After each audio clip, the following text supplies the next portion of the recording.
예, 우리 할렐루야 샬롬하고 인사하는 시간 같습니다. 할렐루야 샬롬 샬롬 샬롬 샬롬 샬롬. 하나님 사랑합니다. 여러분 주 안에서 사랑합니다. 오늘 예레미야 32장 1절에서 4절까지 그 아나돗에 있는 밭을 사라 예선자가 이렇게 외치는 그런 내용입니다. 사람이 우리가 한평생 살아가면서 누구를 한마음으로 온전하게 사랑하면서 오직 한 길을 간다는 것 굉장히 어려운 일입니다. 주변 중간에 여러 가지 일들이 많이 일어나죠. 50년을 함께 살아온 부부에게 어떻게 이렇게 오래까지 살 수 있었느냐고 물었더니 오늘이 내일보다 나을 것 같아서 그것을 믿고 살아왔다 이렇게 대답하더라고 합니다. 그들은 내일이 더 나을 것이라는 보장은 없지만 서로 믿으면서 50년 세월을 서로 의지하고 각자가 부족한 것들을 상대방이 채워주면서 그렇게 살아가는 게 부부의 오랫동안 해로워하는 좋은, 보기 좋은 부부들의 모습인 것 같습니다. 하나님도 이스라엘 백성들을 보면서 내일은 좀 더 나아질라나 또 다음 날은 좀 더 나아질라나 이렇게 참으시면서 한결같은 마음으로 우리를 사랑하고 저와 여러분은 오늘까지 이 자리에 있기까지 인도해 주셨죠. 이스라엘 백성들은 하나님 마음처럼 그런 한 마음으로 하나님을 그런데 사랑하지를 못했다라는 게 오늘 내용입니다. 자꾸 다른 길을 택하고 불순종하면서 걸어갑니다. 그게 좀 나을 것 같아서 그랬을 것 같아요. 그렇죠? 하나님 지금도 우리에게 말씀하시죠. 마태복음 22장 37절 말씀에 내 마음을 다하고 목숨을 다하고 뜻을 다하여 주 너의 하나님을 사랑하라 이렇게 말씀을 하죠. 네. 마음을 다하고 목숨을 다하고 뜻을 다해서 사랑하면 안 될 일은 없을 것 같아요. 목숨은 자기에게 하나밖에 없는데 목숨을 드리면서까지 사랑하는 거는 그거는 뭐 내 마지막을 하나님께 드리는 거죠. 그 마음을 가지면 안 될 건 없을 것 같습니다. 하나님이 자신이 택하신 자를 얼마나 사랑하는지 이 땅에 오셔서 십자가에서 온몸에 물과 피를 흘리시고 돌아가시면서 분명하게 우리에게 증거를 보여주셨어요. 지금 우리는 그걸 준비하는 사순절 기간을 갑니다. 그리고 돌아가시고 부활하시는 부활절이 이제 21일 세 번째 주로 다가왔죠. 그 하나님의 사랑을 깨달았다면 무지한 이스라엘 백성처럼 살지 않고 오직 한 마음으로 한 뜻을 가지고 오늘 마태복음 고백처럼 그런 마음으로 우리가 살아야 되는 게 맞죠. 그것을 저와 여러분들에게 오는 주님의 귀한 축복이 되시기를 주님의 이름으로 축원합니다. 첫 번째 뭐라고 그래요? 밭을 사라 이렇게 말씀하죠. 1절 2절에 보니까 하나님의 예레미야 선지자에게 갑자기 땅을 사라는 거예요. 근데 당시 상황으로 보면 땅을 매입할 때가 아니에요. 하나님은 그런데도 땅을 모르고 그러셨을 리는 없는데 1절에서 5절까지 보면 당시의 상황이 어떠했는지를 나타내죠. 1절에 보면 시드기야 왕이 된 지 몇 년째? 10년째 되던 해였다. 남유다의 마지막 시드기야 왕은 11년 동안 남유다를 통치했기 때문에 남유다의 운명은 1년 정도 남겨놓은 그런 상황이었어요. 11년째 왕했기 때문에. 바벨론 군대는 시드기야 왕 9년째에 쳐들어와서 3년 동안 예루살렘을 포위하고 멸망시켰고 이때는 포위된 지 2년. 그러니까 1년만 있으면 완전히 복상 망하는 거예요. 이미 다 포위를 했어요. 예루살렘 성 안에는 기근과 전염병이 돌고 사람들이 죽어가고 있는 상황이었고 더구나 예레미야 선지자는 감옥에 갇혀 있어요. 저와 여러분이 항상 좀 예레미야서가 길죠. 길고 또 한 장 한 장도 뭐 1장도 그렇고 오늘 32장도 그렇고 깁니다. 긴데도 읽는 건 그냥 읽으면서라도 집중해서 이럴 때 이런 일이 있었구나라는 것을 알고 지나가시라고 제가 본문을 길게 읽습니다. 왜 감옥에 갇혔어요? 3절에서 5절까지 설명이 돼서 나오는데 우리 한번 볼까요? 이는 그가 예언하기를 야훼 말씀에 보라 내가 이 성을 바벨론 왕의 손에 넘기리니 그가 차지할 것이고 유다 왕 시드기야는 갈대아인의 손에서 벗어나지 못하고 반드시 바벨론 왕의 손에 넘겨진 바 되리니 입이 입을 대하여 말하고 눈이 서로 볼 것이며 그가 시드기야를 바벨론으로 끌어가리라. 근데 정말 이런 일이 일어났거든요. 시드기야는 내가 볼 때까지 거기에 있으리라 여호와께서 이와 같이 말씀하시니라. 너희가 갈대아인과 싸울지라도 승리하지 못하리라 하셨다 하였더니 유다 왕 시드기야가 이르되 내가 어찌하여 이같이 예언하느냐 하고 글을 가뒀어요. 일어나지 그냥 망령된 소리를 하니까 여러분이 왕이라 하더라도 기분 나쁘지 않겠어요? 말도 안 되는 소리로 이런 거 악담을 하니? 하고 그냥 목에 가뒀어요. 하나님은 오직 한 마음과 한 뜻은 남유다 백성들을 바벨론의 손에 맡겨서 일정한 기간 동안 징계를 받아서 좀 정신을 좀 차리게 해야 되겠다. 그리고 다시 본국으로 돌아오게 할 것이다 라는 게 하나님의 뜻이었어요. 근데 그걸 당하는 그 당시 사람들은 그걸 뭐 믿을 수도 없고, 우리는 이미 일어난 일을 역사로 보고 있으니까 아 그렇게 됐지 하고 알지만 그때는 몰랐겠죠. 네, 그 칭을 싫었을 거예요. 하나님은 그렇게 해서 아예 멸망해서 부숴버리려고 한 게 아니라 그렇게 정신 차려서 다시 데려오려고 했다. 남유다 왕과 지도자들과 백성들을 이러한 하나님의 마음을 절대로 깨달을 수가 없죠. 예, 저와 여러분들에게도 마찬가지로 하나님의 뜻이 있는데 그걸 미리 알면 얼마나 좋겠어요. 그죠? 근데 모릅니다. 무지한 그들을 깨닫게 하시기 위해서 하나님은 감옥에 갇혀있는 예레미야 선지자에게 땅을 매입해라 아니면 간에 전쟁 중인데 1년 후면 망할 거고 이미 이 유다 성읍이 다 포위되어 있는데 무슨 땅을 사요? 땅을 팔고 사는 거는 왜 팔고 사요? 잘 먹고 잘 살려고 열심히 농사를 지으려고 땅을 사지 않겠어요? 지금 그런 걸 할 때가 아니에요. 남유다의 나라의 운명이 바람함에 촛불 같은 위기 속에서 불안한 시국에 아무런 가치도 없어 보이는 땅을 사서 뭐 하겠느냐는 거죠. 7절에 보면 하나님은 에레미야 선지자의 숙부 살룸의 아들 하나멜의 땅을 사라고 올 때 그 땅을 사라 이렇게 말씀하세요. 7절이죠. 아나도스에 있는 내 밭을 사라 이 기업을 물을 권리가 내게 있느니라 하리라 하시더니 그때는 어떻게 했어요? 땅을 팔려면 아무한테는 팔지 못해요. 자기의 친족 중에서 가장 가까운 친족부터 시작해서 그걸 땅을 살 수 있는 주권이 주어집니다. 왜냐하면 그 땅은 누가 주셨기 때문에 하나님께서 나눠주신 땅이기 때문에 우리 지금 이 시대처럼 내가 그냥 갖고 있다 돈 많이 주는 사람한테 팔 수 있는 게 아니라 그거는 하나님의 땅이니까 내 친족에게 주신 땅이니까 내가 못 지니고 있겠고 내가 돈이 필요하면 내 친족 중에서 가장 가까운 순서보다 천천히 그래서 뭐라 그래요? 기업 물을 자 이렇게 얘기하잖아요. 그런 것처럼 룻기에도 룻도 마찬가지죠. 그래서 친족이 데려갔어요. 룻을 앞으로 책임지겠다 하고 땅을 주고 데려가는 거 여러분들 아마 룻기에서 보셨을 거예요. 하나님은 감옥에 갇혀있는 에레미야에게 의해서 똑같이 그 예언대로 땅을 사라고 얘기를 합니다. 이스라엘 사회에서 땅을 사고 파는 데는 반드시 모세 율법에 따라서 이루어져야 됐다. 제가 지금 설명드린 내용처럼 각 지파와 가문에 분배한 땅은 같은 지파와 가문에서만 사고 팔 수가 있어요. 그리고 7년이 되면 어떻게 해요? 다 돌려줘요. 그 돌려주는 거 너무 억울할 것 같아. 제가 지금 생각을 해도 아니 돈 주고 샀는데 7년이 되면 도로 갖다 다 줘야 돼. 그럼 누가 그거 하겠어요? 근데 그때 율법은 그랬습니다. 하나님께 받은 기업의 땅을 자자손손 대대로 보존해야 되기 때문에 남의 파의 지파에 대한 줄 수가 없다. 어떤 사람이 피치 못할 사정으로 땅을 팔 상황이 생기면 먼저 자신의 가장 가까운 친족들의 땅을 살 것을 권하고 그 친족이 못 사게 생겼으면 또 그 다음 친족 이런 식으로 갔습니다. 시족사회였기 때문에. 그래서 이레미야 25장 24절에 보면 주어를 참작하시기 바랍니다. 읽기가 찾아 읽기 어려우시니까 너희 기업에 온 땅에서 그 토지 무르기를 허락할지니 만일 내 형제가 가난한 그의 기업 중에서 얼마를 팔았으면 그에 가까운 기업 물을 자가 와서 그의 형제가 판 것을 물을 것이요 이렇게 합니다. 돈을 물어주고 가져가는 겁니다.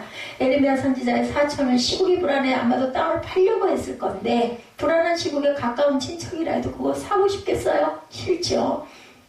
결국에는 감옥에 갇혀는 에레미야에게까지 와서 땅을 사라 그래요. 근데 하나님은 이 모든 것을 미리 아시고 에레미야 선지자에게 그 땅을 팔려고 올 때 너 사라 말씀하셨다는 거예요. 9절에서 12절에 보면 에레미야 선지자는 적법한 절차를 거쳐서 땅을 매입합니다. 순종하는 거죠. 그리고 매매 증서를 2개를 만들어서 한 분은 봉인하여 실이나 가는 밧줄에 묶어서 아무도 그 내용을 보지 못하게 그릇에다 보존하고 다른 한 분은 임봉하지 않은 채 누구든지 그 내용을 볼 수 있게 열어서 하나는 보여주고 하나는 임봉을 해서 묻죠. 그리고 임봉하지 아니한 매매 증서는 모든 사람이 보는 앞에서 에레미야의 친구인 바룩에게 맡깁니다. 하나님의 명령에 따라 이루어진 땅 매입은 일종의 행위 예언이에요. 행위 예언. 하나는 내로 14절에 나타나죠. 너는 이 증서 곧 봉인하고 봉인하지 않은 매매 증서를 가지고 토기에 담아 오랫동안 보존하게 하라. 토기는 습기를 방지해 썩는 걸 방지합니다. 당시에는 오래 보존해야 할 문서는 토기에 담아두었어요. 그래서 흙집이 좋다고 그러죠, 요즘에. 그래가지고 뭐 찜질방도 흙으로 지어가지고 일부러 만들어서 찜질방을 하는 그러한 그 사람들도 있더라고요, 보니까. 매매 증서를 오래 보존하라고 한 것은 훗날에 증거가 되게 하려고, 분명히 그걸로 끝이 아니기 때문이겠죠. 에레미야 선지자가 토지를 구매한 행위는 장차 남유다 땅에서 집이나 밭이나 포도원 같은 부동산을 정상적으로 사업하는 경제활동이 다시 일어날 날이 분명히 올 것이라는 증거이기도 합니다. 그것을 알게 하기 위해서. 그러나 그날은 오랜 세월이 지난 후에 이루어질 것이라는 사실을 어떻게 토기에다 보관하게, 금방 일어날 일은 아니야. 그러니까 썩지 않게 하려고 토기에다 보관하게 하죠. 당시 하나님의 오직 한마음 한길은 남유다 백성들을 바벨론에서 70년을 지난 다음에 데려올 거니까 이미 계획이 되어 있어요. 이러한 하나님의 결정에 누구도 어떤 이유도 물어볼 수도 변명을 할 여지도 없었어요. 이러한 하나님의 마음을 모르는 거짓 선지자들은 절대 바벨론을 멸망하지 않을 것이라고 그러죠. 백성들을 미혹합니다. 그리고 하나님의 결정에 불순종하게 합니다. 그래서 에레미야가 옥에도 갇히는 거예요. 예, 모든 선지자들이, 거짓 선지자들은 다 아니라고 하는데 유독 에레미야만 이렇게 기분 나쁜 소리, 멸망할 소리를 해대니까 하나님이 남유대의 멸망을 작정하셨듯이 이 세상의 마지막도 멸망하게 되기로 작정이 됐어요. 남유다 백성들이 그 멸망의 날이 언제인지 알 수 없듯이 우리도 또한 알 수가 없습니다. 여러분들 앞날에 대해서 아세요? 계획은 하고 계시죠? 내가 이렇게 해서 갈 것이고 올해는 이렇게 살아야 될 것이고 내가 이렇게 해야 되겠다. 그리고 나는 이렇게 됐으면 좋겠고 저처럼 그리고 나는 언제쯤 어떻게 하나님 앞에 갔으면 좋겠다. 뭐 이런 마음은 먹을 수 있고 기도는 합니다. 근데 정말로 일어나는 일은 하나님 외에는 하나님밖에는 우리가 할 수 있는 것이 없다. 누가 그러더라고요. 내가 알고 보니까 호흡이 곤란해 보니까 내가 숨 쉬는 게 내가 할 수 있는 게 아니다. 이런 생각을 했다. 그거를 못 느낄 때는 우리 호흡 당연히 누구나 하잖아요. 그렇기 때문에 당연한 거라고 생각을 하는데 당연한 게 아닌 게 있더라는 거죠. 저도 그걸 엄청 느껴요. 누가 제가 길을 걸어 다니는 걸 못 걸어 다닐 수 있을 줄 알았겠어요? 그 길 걸어 다니는 사람들 아무나 다 걸어 다니잖아요. 근데 저는 걷는 거를 그렇게 못하기 때문에 건강하게 걸어 다니거나 일을 하시는 분들, 특히나 우리 아파트에서 청소하시는 분들도 연세가 많이 드셨잖아요. 그분들 닦고 다니시는 거 보면 너무 부러워요. 건강하셔서 잘 걸어. 근데 걷는 거 누구나 걸어요. 근데 못 걷게 될 줄 누가 알았겠습니까? 하나님은 알고 계셨겠죠? 그 멸망이 눈앞에 왔음에도 불구하고 하나님의 말씀을, 경고를 믿지 않았다는 거. 여러분들 한 번씩 항상 돌아보시기 바랍니다. 오늘날 이 시대에 심각한 것은 저세상의 타락이 아니라 교회들이, 예수를 믿는 자들이 마지막 때에 전혀 관심이 없고 그렇다 할지라도 믿고 있지 않다는 것. 안 믿어요. 그런 일들이 있을 수도 있다는 것 정도로만이라도 좀 반드시 있지 않더라도 그럴 수도 있겠다. 언제 어느 순간에 내 마지막에 올 수도 있기 때문에 내가 미리 준비해야 되겠다. 하루하루를 정말 감사하고 열심히 귀하게 살아야 되겠다는 마음을 그럴수록 먹어야 되는데 그렇지 못한 사람이 너무나 많다라는 거죠. 남유다 시대처럼 오늘도 그죠? 시국이 굉장히 불안전하죠. 날씨를 보면은 막 뿌옇게 어제도 황사가 끼어있더라고요. 그러더니 비가 와가지고 좀 나은가 했는데 사람들은 거리에 가면서 이제는 아직 기본이 됐어요. 얼굴에다가 시커먼 마스크 아니면 하얀 마스크를 코 아래서부터 입 있는 데를 전체 눈 밑에서부터 쓰대요. 보니까 그래가지고 누가 저를 부르는데 누군지를 몰라가지고 제가 누구세요? 하고 물어봤다니까요. 그랬더니 이거 다 벗으니까 아는 얼굴, 만났던 얼굴이더라고요. 이렇게 이제는 몰라요. 모르게 그런 시대가 돼버려요. 그거 쓰는 게 하나도 이상하지. 우리 그전에 왜 얼굴 탈까봐 등산하고 할 때 왜 얼굴에다 뭘 쓰고도 다녔잖아요. 중간에 이런 일들 심하게 일어나기 전에. 그게 전조가 아니었나는 생각이 들 정도로 뭐 그렇게는 아니어도 하여튼 큰 마스크를 쓰니까 이만큼 가려지니까 모르겠더라고요. 시한부적 종말론이 이렇게 날뛸 것이라는 그런 부분의 말씀도 종말론주의자들은 하죠. 성경을 나름대로 해석해서 미혹하는 자들이 판을 칠 것이다 하는데 정말 그러고 있습니다. 데살로니가 후서 2장 3절에 누가 어떻게 하여도 너희가 미혹되지 말라. 먼저 배교하는 일이 있고 저 불법의 사람과 멸망의 아들이 나타나기 전에는 그날이 일어나지 아니하리니 했는데 불법의 사람 멸망의 시국이 다가왔다라는 것은 내가 예수다, 내가 예수의 하나님의 아들이다 이런 사람들이 정말 있어요. 지금도 여러분들 잘 모르시죠? 정말 있습니다.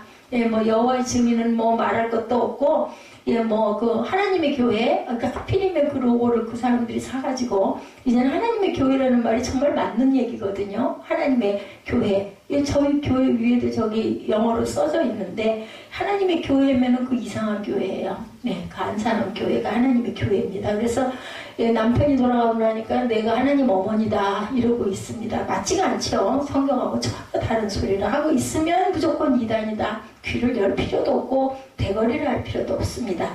성경에 기록되어 있지 않은 말씀을 절대로 믿지도 말고 순종하지도 말아야 되겠다. 또한 말씀을 자신들의 멋대로 해석하여 전하는 자들 또한 들을 필요도 없습니다. 그냥 뭐라고 그랬어요? 권유하기는 하되 발에 먼지도 떨고 떠나라고 그랬어요. 안 들으면. 우리는 그래야 됩니다.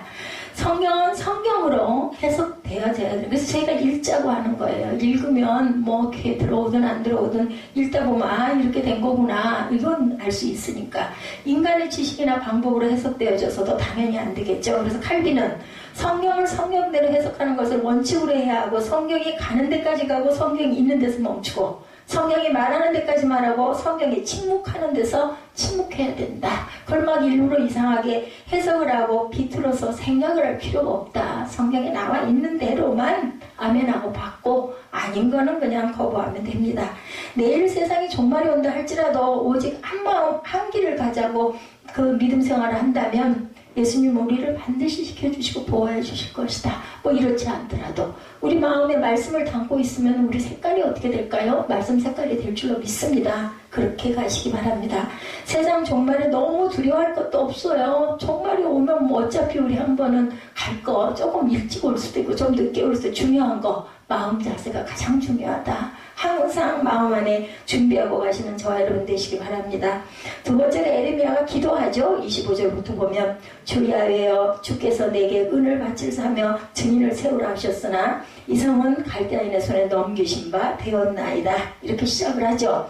에레미야 선지자는 하나님의 계시를 받고 말씀에 순종해서 4천 하나벨의 밭을 샀어요. 근데 바벨론에 의해서 나라가 멸망당하는 상황에 땅을 매입하는 일은 정상적이 아니야. 바보야. 바보 천치야. 근데도 하나님의 하라 하니까 했습니다 라고 기도하는 겁니다. 대부분 기도 후에 우리는 순종하는 신앙이지만 에레미야 선지자는 순종을 하고 난 후에 하나님께 기도를 했어요. 하라시니까 일단 하고 그리고 나서 저 이렇습니다. 첫째로 선지자는 하나님을 찬양하죠. 17절에서 22절에 보면 찬양하는 내용이에요. 17절 볼까요? 슬프도소이다 주 야훼여 주께서 큰 능력과 펴신 팔로 천지를 지으셨사오니 주에게는 할 수 없는 일이 없으시나이다. 이렇게 시작합니다. 주는 은혜를 천하 만민에게 베푸시며 아버지의 죄악을 그 우손의 품에 갚으시오니 크고 능력이 있으신 하나님이시고 이름은 만군의 야훼이시네요. 인사하는 거죠. 19절에 주는 책략에 크시며 하시는 일에 능하시며 인류의 모든 길을 주목하시며 그의 길과 그의 행위의 열매대로 보응하시나이다. 주께서 애굽 땅에서 표적과 기사를 행하셨고 오늘까지도 이스라엘과 인류 가운데 그와 같이 행하사 주의 이름을 오늘과 같게 하셨나이다. 에레미야 선지자 기도는 서술적으로 하나님을 찬양하는 기도로 시작이 되죠. 선지자는 슬프도소이다로 시작합니다. 자신의 민족이 바벨론 군대에 포위된 채 기근과 전염병으로 죽어가는 백성을 보면서 풍전등화 같은 위기에 처해 있는 민족을 보면서 하나님 앞에 슬픈 마음으로 그래서 눈물의 선지자죠. 그러나 그 기도는 원망의 기도가 아니라 하나님을 네 가지로 찬양하죠. 첫째는 천지를 지으신 창조주 하나님을 찬양하고 둘째는 전지전능한 하나님을 찬양하고 셋째는 인생들의 모든 형편을 보시고 그들의 행위대로 보응하신 하나님을 찬양하고 넷째는 구원자의 하나님을 찬양합니다. 내용이 우리 읽은 내용이 그대로죠. 당시 남유다왕 상황을 보고 에레미야 선지자는 애가에서 이렇게 애통해하죠. 에레미야 애가 2장 20절에 야훼여 보시옵소서 주께서 누구에게 이같이 행하셨는지요. 여인들이 어찌 자기 열매 곧 그들의 낳은 아이를 먹어오며 제사장들과 선지자들 어찌 주의 성소에서 죽임을 당하고 어떻게 내가 낳은 아이를 자식을 상상도 못할 일이에요. 근데 그때는 그래도 오줌이나 먹을 게 없었으면 눈이 뒤집어진 거죠. 에레미야가 4장 4절에 젖먹이가 목말라서 혀와 입 천장에 붙으며 어린아이들을 떡을 구하나 떼어줄 사람이 없고 눈앞에 벌어지고 있는 이런 처참한 광경을 보면서 에레미야 선지자는 하나님을 먼저 찬양해요. 그죠? 피조물인 인간이 가장 먼저 하나님께 해야 할 것은 찬양이라는 거죠. 이사야 43장 21절에 이 백성은 내가 나를 위하여 지었나니 나를 찬송하게 하려 합니다. 여러분들 찬양은 우리의 의무예요. 예배 때. 네, 찬양이 많이 줄었어요. 여러분들 혹시 느끼세요? 제가 찬양 많이 줄이고 있습니다. 말씀은 뭐 장이 좀 길어서 뭐 설명을 제가 엄청 빠르게 말씀드리잖아요. 늦게 들으실 수 있는 분이 없기 때문에 그냥 읽기만 해도 다 듣기만 하면 들리는 그렇기 때문에 빠르게 가서 어쩔 수 없이 길 때도 있고 짧을 때도 있습니다. 어떨 때는 뭐 원고 한 12장, 10장, 어떨 때는 20장까지 가기도 해요. 그래서 저는 원고가 길 때는 엄청 마음이 바빠요. 아이고 집에 하면 어떡하나 힘들어. 여러분들 이거 본문 읽으면서도 한숨 쉬잖아요. 아우 그거 다 들려요. 저한테 마음이 안타까워요. 근데 저는 전해야 할 입장이기 때문에 그러니까 이왕이면 여러분들 그냥 뭐 우리 책 한 권 한 장 읽는다 생각하고 그냥 기쁘게 그냥 따라서 읽으세요. 제 마음이 편하고 제 마음이 중요한 게 아니라 제 마음이 편하면 하나님이 기뻐하시겠죠. 여러분들이 하나님 믿으시니까 이 자리에 계신 거니까 그걸 전제로 저는 말씀을 드립니다. 그래서 먼저 에레미야는 하나님께 찬양을 드리죠. 말할 수 없는 고난당하는 자에게 찬양을 하라는 거 정말 무리예요. 저희들 마음 아프고 힘들고 어려울 때 찬양 나와요. 찬양이 나와도 그냥 눈 감고 있고 그냥 얼굴 표정도 그죠 찌그러져가지고 펴지지도 않아요. 근데 중요한 거 여러분들 알려드릴게요. 입술을 한번 열어보세요.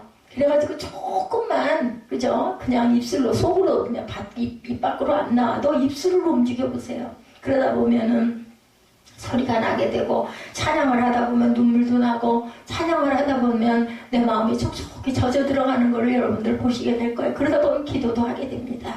하나님이 우리에게 그렇게 요구하고 계세요. 하나님께 찬양드리기 위해서 우리는 지음받은 자들이라는 거죠. 그러면 어떤 고난 가운데 있을지라도 찬양과 기도를 해야 된다고 야고보 사도가 5장 13절에 너희 중에 고난당하는 자가 있느냐 그는 기도할 것이요 즐거운 자가 있느냐 찬송할지니라 이렇게 말씀하죠. 에레미야 선지자는 지금 감옥에 있어요. 그리고 남유다의 현실은 암담합니다. 그러나 에레미야 선지자는 찬양의 기도를 드리고 있어요. 본문에 바울과 실라도 감옥에 갇혀 있을 때 하나님을 찬양하죠. 그랬을 때 옥문이 열리는 그러한 기적이 일어납니다. 어떤 고난 가운데서도 하나님을 찬양할 수만 있다면 그건 고난이 아니라 은혜가 되고 축복이 될 줄로 믿습니다. 우리 예수님도 십자가에서 6시간 고통당하시면서 그 7원이라고 그러죠? 가상, 십자가상의 7마디, 그래서 가상 7원. 이렇게 말씀하죠. 그 고통 속에서 하나님 아버지께 무죄한 자들을 불쌍히 여겨달라고 그 고통 가운데서 하늘문이 열리는 역사를 경험합니다.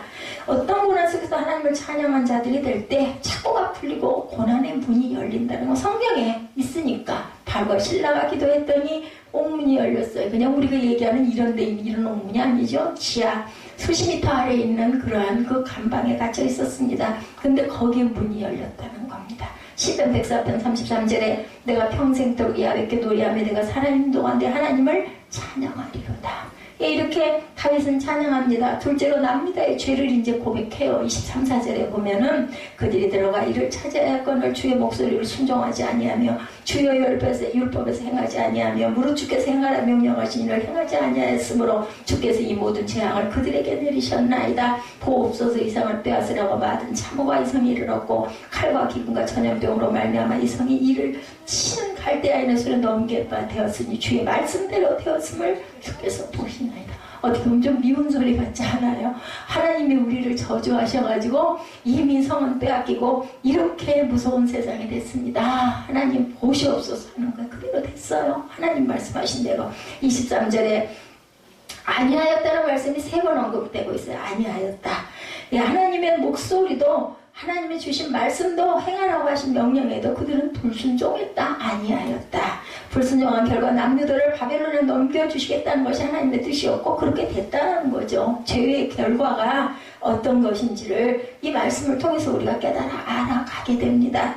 죄는 반드시 삭시 있다고 그러죠. 로마서 6장 23절이죠. 죄의 삭은 사망이요. 죄는 반드시 삭시 붙는데 그 삭시의 어둠을 의미하는 사망이라는 거예요. 사망은 뭔지 아시죠, 여러분들? 우리가 죄를 짓게 되면 죽어요. 근데 어떻게 살아요? 영원히 피의 구속으로 오늘 성찬하셨잖아요, 여러분들. 그 의미로 살았다는 거예요. 믿거나 말거나는 본인들의 몫입니다. 믿고 가는 사람들은 의롭다 칭해주신다고 그러죠. 다른 걸로가 아니라 네 행위가 아니라 네가 나를 믿으면 내가 너를 그렇게 의로운 자로 칭해주겠다. 그래서 여러분들은 선택을 하신 겁니다. 죄의 삭수는 어둠 속에 관한 비참한 결과를 가져온다. 무엇이 과연 죄냐? 하나님의 말씀 로마서 14장 23절에 믿음을 따라 하지 아니하는 것은 다 죄니라. 이렇게 말씀하세요. 믿음으로 해야 된다. 믿음으로 살지 않으면 모두 죄인이고 믿음으로 하지 않으면 모두 죄다. 그러므로 믿음은 오직 예수이므로 예수 안에 살지 아니하면 모두가 다 죄인이고 예수 안에 행하지 아니하면 모두가 다 죄라는 것. 그러므로 우리는 오직 한 마음 오직 한 길 오직 예수를 믿고 가야 되는데 그게 의롭다 칭함을 받은 저와 여러분이다. 이 죄가 우리 안에 들어오면 그대로 있을 것이 아니라 자라난다는 것도 또한 알아야 합니다. 이런 죄가 도대체 어디를 통해서 들어온다고요? 야고보서 1장 15절이죠. 욕심이 잉태한 즉 죄를 낳고 죄가 장성한 즉 사망한. 자라요. 죄도 은혜도 자라고 죄도 자랍니다. 다시 말해서 마음을 통해 들어온다는 거죠. 마음에 들어가는 것은 생각의 통로를 통해서 마음에 들어갑니다. 생각이 중요해요. 그래서 입술의 고백이 중요하죠. 제가 오늘 여러분들에게 기도하시라고 그랬어요. 일부러. 물론 마음으로 그보다 더 기도.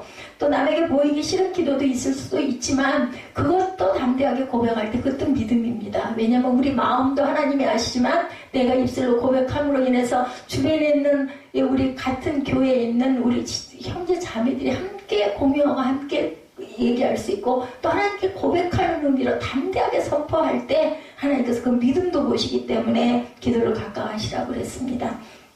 에레미야 6장 19절이죠. 생각이 결과다. 땅이여 들으라. 내가 이 백성에게 재앙을 내리니 이것이 그들의 생각의 결과라. 그들이 내 말을 듣지 아니하면 내 율법을 거절하였습니다. 이렇게 말씀합니다.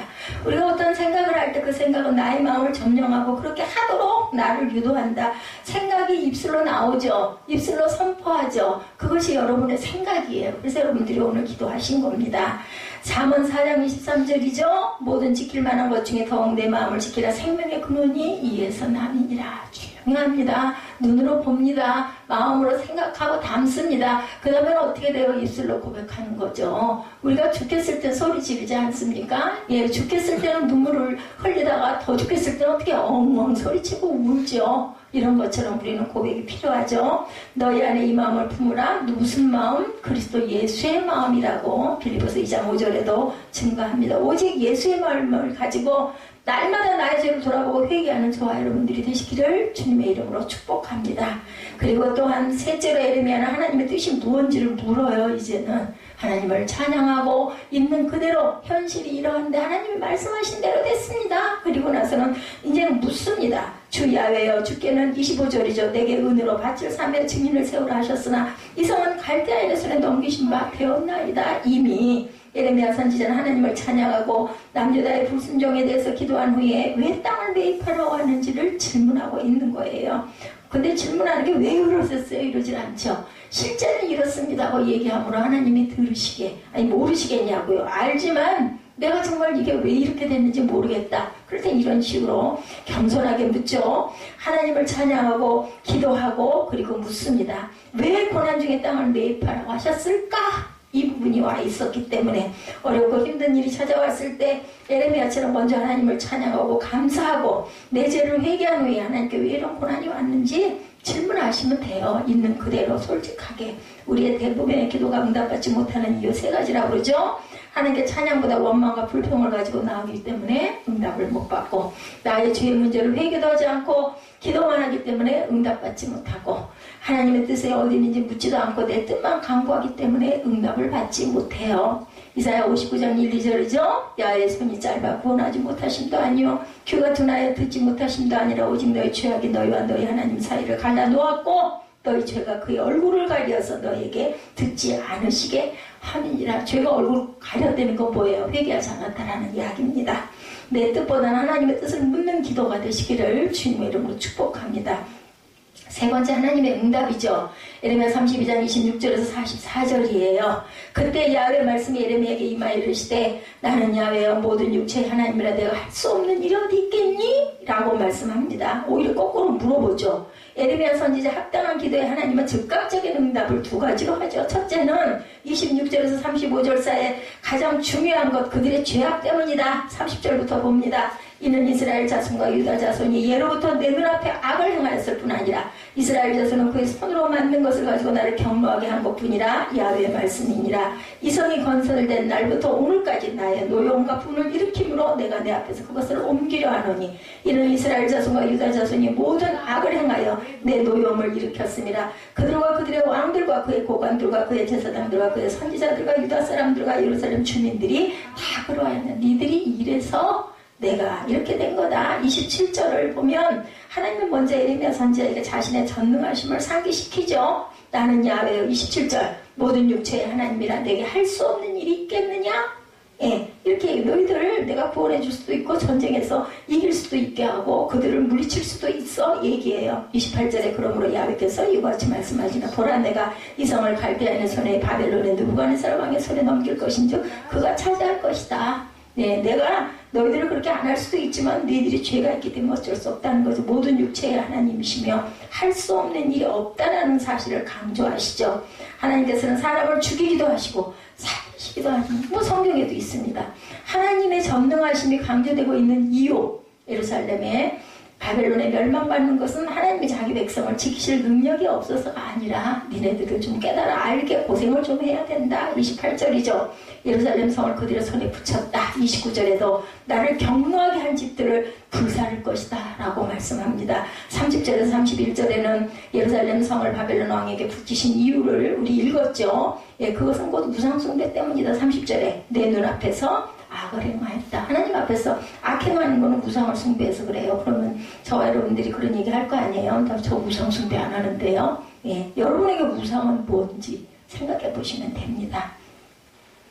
31절도 예루살렘 성이 건설된 날부터 오늘까지 우상으로 인해 하나님의 노여움을 얻게 했고 분을 내게 하셨다라고 말씀합니다. 32절에도 이러한 우상 숭배를 북이스라엘과 남유다 모든 백성이 했고 특히 높은 지도자들까지도 심지어는 제사장들까지도 선지자들까지도 우상을 섬겼다. 34절에도 그들은 심지어 하나님의 성전에까지 가증스러운 우상을 세우고 성전을 더럽혔고 바알 산당을 건축하고 자신을 산채로 몰래 신에게 막 산채로 갖다가 태워서 드려요. 자기 자식을. 예, 이렇게 자신들의 아들, 딸들을 제물로 드리죠. 35절 끝에 보면 내가 명령한 것도 아니고 내 마음에 둔 것도 아니니라. 하나님의 백성들이 이렇게까지 타락하게 된 이유가 어디 있니? 33절에 나타나죠. 그들이 등을 내게로 돌리고 얼굴을 내게로 향하지 아니하고 내가 그들을 가르치되 끊임없이 가르쳤는데도 그들이 교훈을 듣지 아니하며 받지 아니하고. 이스라엘 백성들이 하나님 말씀을 가르침받지 아니한 것이 아니고 가르침받았지만 그들이 그 가르침을 어땠다? 예, 제가 이렇게 말씀드렸어요. 들었어요. 일단 안 들을 수 없으니까. 근데 마음에 두지 않았다는 거죠. 그냥 아이고 빨리 지나가라 이렇게 하고 말았다는 겁니다. 마음에 두지 아니한 가르침은 아무리 가르침을 받아 하나님께 얼굴을 마음을 향하지 않습니다. 예. 아들이 공부해라 아무리 얘기를 해도 본인의 마음이 내가 정말 해야겠구나라는 마음이 들지 않으면 아이고 잔소리 듣기 싫어 빨랑 지나가 이런다는 거죠. 근데 본인이 마음을 먹으면 뭐 몸이 말을 안 들어도 죽기 살기로 해야 되겠구나. 이제는 어쩔 수가 없다. 이런 마음이 들면 합니다. 우리가 궁둥이에 똥끝에 불이 붙어야 뛴다는 말이 있죠. 그죠? 여우꼬리에다가 불 붙인다고 그러지 않습니까? 뜨거우니까 뛰는 거야. 느끼니까. 못 느끼면은 뭐 아무리 얘기를 해도. 근데 제가 왜 이렇게 창자가 끌어올리도록 막 여러분들에게 한자도 토시도 안 놓치려고 말씀드립니까? 그러다가 어느 순간 한마디에 와 맞아 그렇지 이 마음 들라고 저는 자꾸 이렇게 제가 할 수 있는 일은 이거기 때문에 내가 여기 살아있는 이유는 이거기 때문에 여러분들에게 말씀을 드립니다. 한국교회가 이렇게 타락한 이유는 가르쳤어요. 근데 얼굴을 하나님께 향하지 않았다라는 거죠. 아 그래요? 아니 우리 얘기할 때 어머 내가 그 들으니까 어머나 정말로 대단한 그런 얘기네 하면 어때요? 어머 정말 그래요? 하고 가서 더 바짝 들이대고 눈을 들여다보면서 얘기하듯이 이래야 된다는 거죠. 가르침을 받았는데 마음과 얼굴을 하나님께 향하지 않았기 때문에 타락의 끝을 달리고 있다. 안타깝죠. 제3자들이 보면 안타까워요. 근데 본인들은 그걸 깨달지 못하는 게 문제예요. 여러분들 그런 얘기 있죠. 누가 내 흉을 봐. 근데 다른 사람들은 다 들어서 그 사람 아이고 저 여자가 저 남자가 알아요. 근데 본인은 몰라. 본인 귀에만 안 들리는 거죠. 그런 경우가 너무나 많습니다. 이스라엘 백성들에게 율법을 주고 말씀에 순종하며 살게 하려고 하신 것은 하나님의 마음이 자신들에게 무엇을 요구하는지를 깨닫고 살려고 주신 것, 너희들 살아라 하고 주셨다는. 그러나 그들은 율법의 가르침을 받으면서도 하나님의 마음이 뭘 바라시는지를 몰랐다는 거죠. 이러한 영적 무지가 오늘도 이 땅의 곳곳에 믿는 자들 가운데 자연되고 있고, 그것이 진리인 양 그 말을 따라가는 거, 영적 무지를 따라가는 게 문제입니다. 우리에게 하나님이 주신 율법의 목적, 율법은 절대적으로 필요합니다. 특히 초보적인 신앙을 가진 자들에게 율법은 절대적으로, 율법이 없으면 기준이 없어요. 뭐 살인하지 말라, 도둑질하지 말라, 남의 물건 훔치지 말라, 이게 다 율법인데 그거 없으면 죄인지 아닌지 상관 안 하잖아요. 근데 율법이 은혜가 될 수는 없지만 율법이 있기 때문에 기준이 있는 거라는 거죠.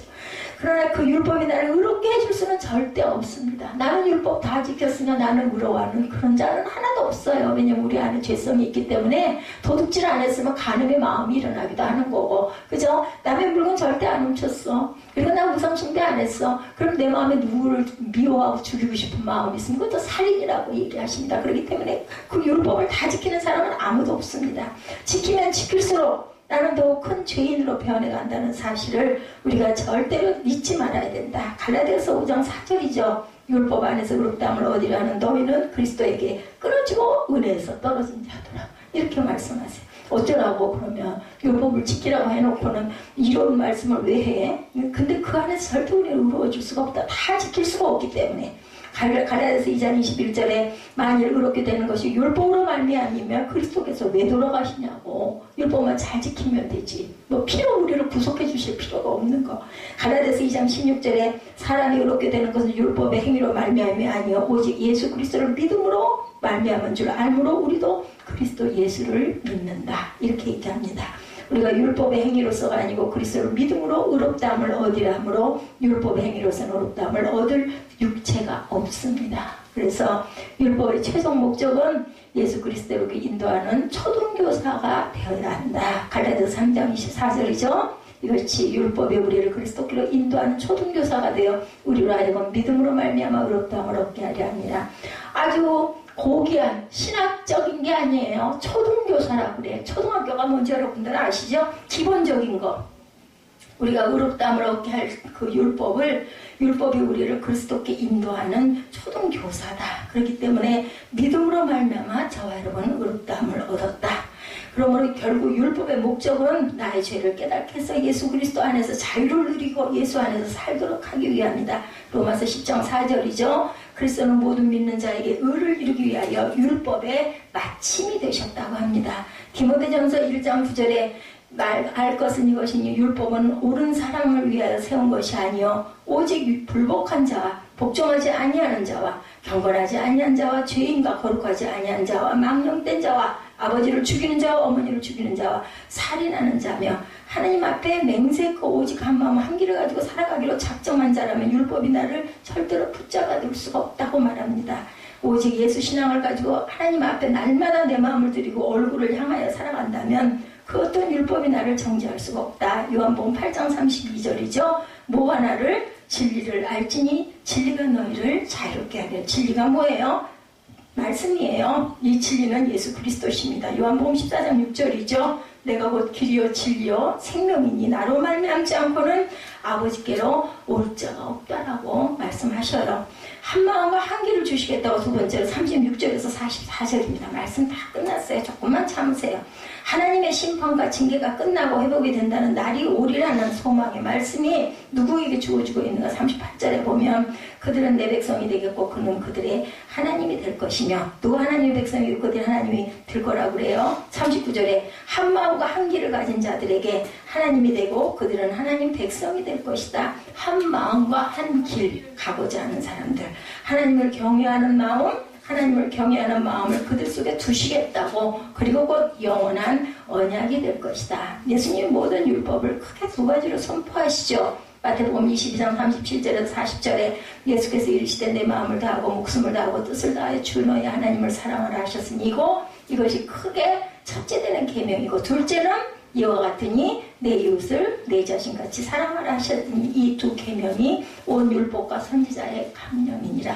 10계명이 뭐가 됐어요? 두 계명으로 예수님이 오셔서 돌아가심으로 인하여 네가 몸을 마음을 다하고 목숨을 다하고 너희 하나님을 사랑해라. 그리고 뭐하라고요? 이웃을 내 자신같이 사랑해라. 사랑이에요, 사랑. 네, 그렇게 해서 율법의 크고 큰 강령으로 변했다. 오직 한 마음 오직 한 길을 가진 믿음을 가진 자들에게 하나님은 이렇게 복을 주시겠다고 하죠. 41절에 오직 한 마음 오직 한 길 가는 자들에게 분명히 나의 마음과 정성을 다하여 복을 주실 것이다. 42절에도 큰 재앙을 내린 것 같이 허락한 모든 복을 그들에게 내리겠다. 그동안 고난당한 만큼 복을 더해 주실 것이다. 43, 4절에도 다시 잃어버린 땅에 회복될 것이라는 말씀, 아까 그래서 제가 40절부터 44절까지 여러분들에게 함께 읽자고 했어요. 예, 민들레라는 꽃, 일편단심인데 꽃 이름의 의미처럼 굉장히 민들레가 질기다 그러죠. 생명력의 그것도 꽃씨는 막 바람에 날려가지고 여기저기 떨어져서 그 다음에 또 꽃이 핍니다. 하나님은 두 마음을 품은 자들을 싫어하죠. 두 마음을 품은 자들은 자들아 마음을 성결케 하라 이렇게 얘기합니다. 하나님을 향한, 예수를 향한 일편단심, 그런 변치 않는 한 마음 한 길을 가지고 살아가는 귀하고 복된 저와 여러분들이 되셔야 되겠죠. 세상은 갈수록 우리 마음을 힘들게 하고 영혼을 혼미하게 합니다. 예, 그렇기 때문에 항상 예수의 마음을 품고 가야 되겠다. 내가 곧 길이요 진리요 생명이니 나로 말미암지 않고는 누구에게로 하나님께 올 자가 없다라고 말씀하죠. 그런 마음을 가지고 한 마음을 품고 두 길을 가지 않는 저와 여러분 되시기를 주님의 이름으로 축복합니다.